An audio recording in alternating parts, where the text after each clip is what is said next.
ओम श्री साईनाथाय नमः। आइए आज बाबा की परम कृपा से हम अध्याय 37 को आरंभ करेंगे। चावड़ी समारोह अर्थात इस अध्याय में हम चावड़ी समारोह का श्रवण करेंगे। इस अध्याय में हम कुछ वेदांतिक विषयों पर प्रारंभिक दृष्टि से समालोचना कर चावड़ी के भव्य समारोह का वर्णन करेंगे। प्रारंभ। धन्य है श्री साईं, जिनका जैसा जीवन था वैसा ही अवर्णनीय लीला विलास और अद्भुत क्रियाओं से पूर्ण नित्य के कार्यक्रम भी। कभी तो वह समस्त सांसारिक कार्यों से अलिप्त रहकर कर्मकांडी से प्रतीत होते और कभी ब्रह्मानंद और आत्मज्ञान में निमग्न रहा करते थे। कभी वह अनेक कार्य करते हुए भी उनसे असंबद्ध रहते थे। यद्यपि कभी कभी वह पूर्ण निष्क्रिय प्रतीत होते, तथापि वे आलसी नहीं थे।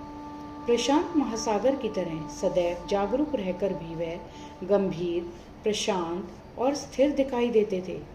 उनकी प्रकृति का वर्णन तो सामर्थ्य से परे है। यह तो सर्वविदित है कि वे बाल ब्रह्मचारी थे। वे सदैव पुरुषों को भ्राता तथा स्त्रियों को माता या बहन सदृश ही समझा करते थे। उनकी संगति द्वारा हमें जिस अनुपम ज्ञान की उपलब्धि हुई है, उसकी विस्मृति मृत्युपर्यंत न होने पाए, ऐसी उनके श्री चरणों में हमारी विनम्र प्रार्थना है। हम समस्त भूतों में ईश्वर का ही दर्शन करें और नाम स्मरण की रसानुभूति करते हुए हम उनके मोह विनाशक चरणों की अनन्य भाव से सेवा करते रहें। यही हमारी आकांक्षा है। हेमाड पंत ने अपने दृष्टिकोण द्वारा आवश्यकता अनुसार वेदांत का विवरण देकर चावड़ी के समारोह का वर्णन निम्न प्रकार से किया है।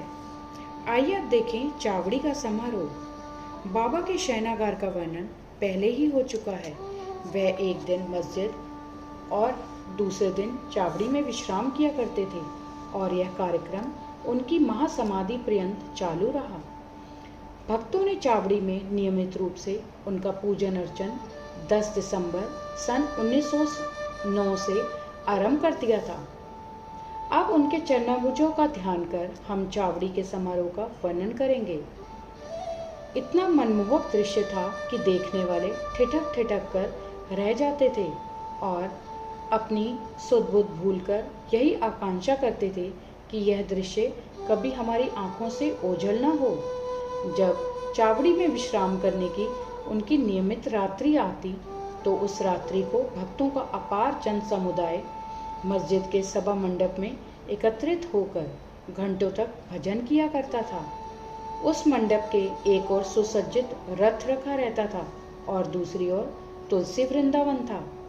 सारे रसिक जन सभा मंडप में ताल, चिपलिस, करताल, मृदंग, खंजरी और ढोल आदि नाना प्रकार के वाद्य लेकर भजन आरंभ कर देते थे। इन सभी भजनानंदी भक्तों को चुंबक के समान आकर्षित करने वाले तो श्री साईं बाबा ही थे। मस्जिद के आंगन को देखो तो भक्तगण बड़ी उमंगों से नाना प्रकार के मंगल कार्य संपन्न करने में संलग्न थे। कोई तोरण बांधकर दीपक जला रहे थे, तो कोई पालकी और रथ का श्रृंगार कर निशान आदि हाथों में लिए हुए थे। कहीं कहीं श्री साईं बाबा की जय जयकार से आकाश मंडल गुंजायमान हो रहा था। दीपों के प्रकाश से जगमगाती मस्जिद ऐसी प्रतीत हो रही थी मानो आज मंगलदायिनी दीपावली स्वयं शिरडी में आकर विराजित हो गई हो। मस्जिद के बाहर दृष्टिपात किया तो द्वार पर श्री साईं बाबा का पूर्ण सुसज्जित घोड़ा श्याम सुंदर खड़ा था। श्री साईं बाबा अपनी गादी पर शांत मुद्रा से विराजित थे कि इसी बीच भक्त मंडली सहित तात्या पाटिल ने आकर उन्हें तैयार होने की सूचना देते हुए उठने में सहायता की। घनिष्ठ संबंध होने के कारण तात्या पाटिल उन्हें मामा कहकर संबोधित किया करते थे। बाबा सदैव की भांति अपनी वही कफनी पहनकर, बगल में सटका दबाकर, चिलम और तंबाकू साथ लेकर कंधे पर एक कपड़ा डालकर चलने को तैयार हो गए।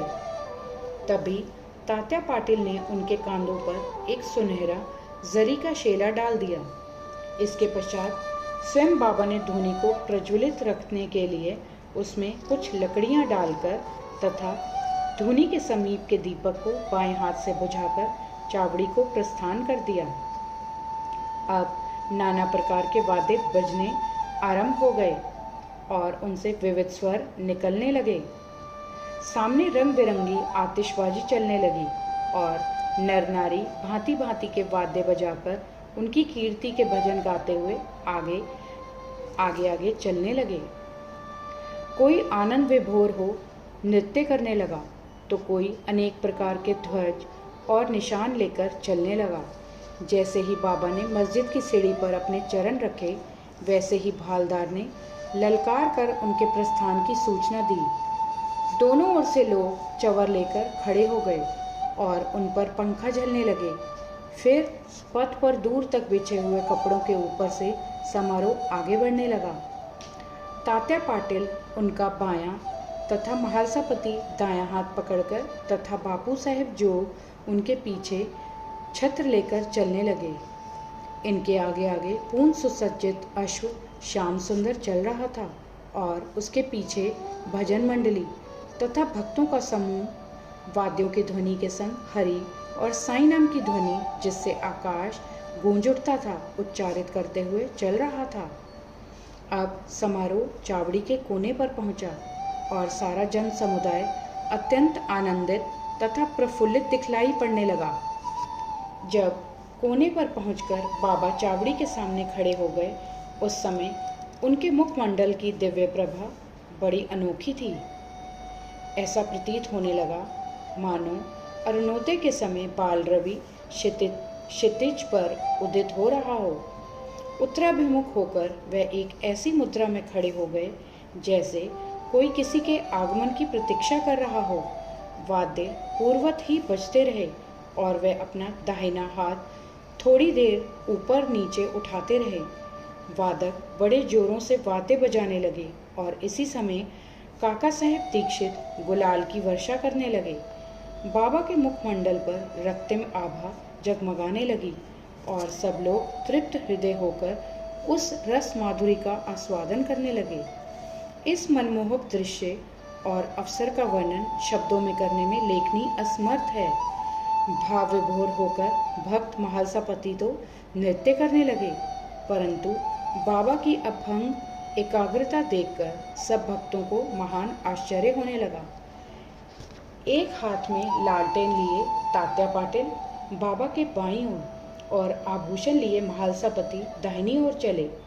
देखो तो कैसे सुंदर समारोह की शोभा तथा भक्ति का दर्शन हो रहा है। इस दृश्य की झांकी पाने के लिए ही सहस्त्रों नर नारी, क्या अमीर क्या फकीर, सभी वहां एकत्रित थे। अब बाबा मंद मंद गति से आगे बढ़ने लगे और चारों ओर प्रसन्नता का वातावरण दिखाई पड़ने लगा। संपूर्ण वायुमंडल भी खुशी से झूम उठा और इस प्रकार समारोह चावड़ी पहुंचा। अब वैसा दृश्य भविष्य में कोई न देख सकेगा। अब तो केवल उसकी याद करके आंखों के सम्मुख उस मनोरम अतीत की कल्पना से ही अपने हृदय की प्यास शांत करनी पड़ेगी। चावड़ी की सजावट भी अति उत्तम प्रकार से की गई थी। उत्तम चांदनी, शीशे और भांति भांति के हांडी लालटेन लगे हुए थे। चावड़ी पहुंचने पर तात्या पाटिल आगे बढ़े और आसन बिछाकर तकिए के सहारे उन्होंने बाबा को बिठाया। फिर उनको एक बढ़िया अंगरखा पहनाया और भक्तों ने नाना प्रकार से उनकी पूजा की। उन्हें स्वर्ण मुकुट धारण कराया तथा फूलों और ज्वारों की मालाएं उनके गले में पहनाई। फिर ललाट पर कस्तूरी का वैष्णव तिलक तथा मध्य में बिंदी लगाकर दीर्घकाल तक उनकी ओर अपलक निहारते रहे। उनके सिर का कपड़ा बदल दिया गया और उसे ऊपर ही उठाए रहे, क्योंकि सभी शंकित थे कि कहीं वह उसे फेंक न दें। परंतु बाबा तो अंतर्यामी थे और उन्होंने भक्तों को उनकी इच्छानुसार ही पूजन करने दिया। इन आभूषणों से सुसज्जित होने के उपरांत तो उनकी शोभा अवर्णनीय थी। नाना साहेब निमोनकर ने एक सुंदर वृत्ताकार छत्र लगाया जिसके केंद्र में एक छड़ी लगी हुई थी। बापू साहेब जोग ने चांदी की एक सुंदर थाली में पाद प्रक्षालन किया और अर्घ्य देने के पश्चात उत्तम विधि से उनका पूजन अर्चन किया और उनके हाथों में चंदन लगाकर पान का बीड़ा दिया। उन्हें आसन पर बिठाया गया। फिर तात्या पाटिल तथा अन्य सब भक्तगण उनके श्री चरणों पर अपने शीश झुकाकर प्रणाम करने लगे। जब वे तकिए के सहारे बैठ गए तब भक्तगण दोनों ओर से चंवर और पंखे झलने लगे। श्यामा ने चिलम तैयार कर तात्या पाटिल को दी।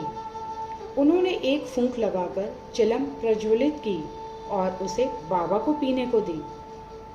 उनके चिलम पी लेने के पश्चात फिर वह भक्त महालसापति को तथा बाद में सब भक्तों को दी गई। धन्य है वह निर्जीव चिलम, कितना महान तप है उसका, जिसने कुम्हार द्वारा पहले चक्र पर घुमाने, धूप में सुखाने, फिर अग्नि में तपाने जैसे अनेक संस्कार पाए, तब कहीं उसे बाबा के कर स्पर्श तथा चुंबन का सौभाग्य प्राप्त हुआ।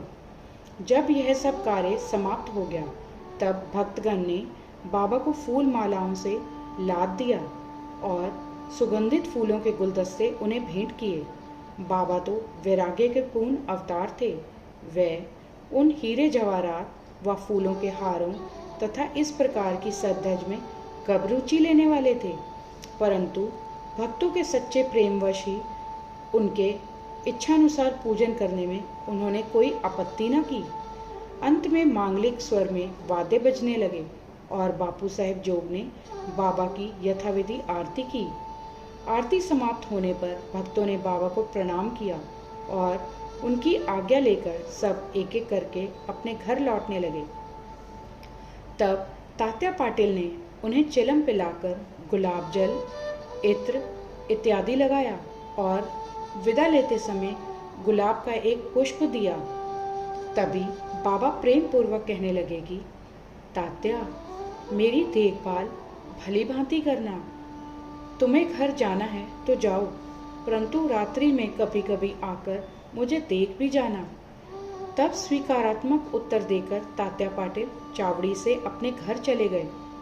फिर बाबा ने बहुत सी चादरें बिछाकर स्वयं अपना बिस्तर लगाकर विश्राम किया। अब हम भी विश्राम कर इस अध्याय को समाप्त करते हुए पाठकों से प्रार्थना करते हैं कि वे प्रतिदिन शयन के पूर्व श्री साईं बाबा और चावड़ी के समारोह का ध्यान अवश्य कर लिया करें। श्री सद्गुरु साईनाथार्पणमस्तु। शुभम भवतु। अध्याय 37 संपूर्णम। ओम साई राम।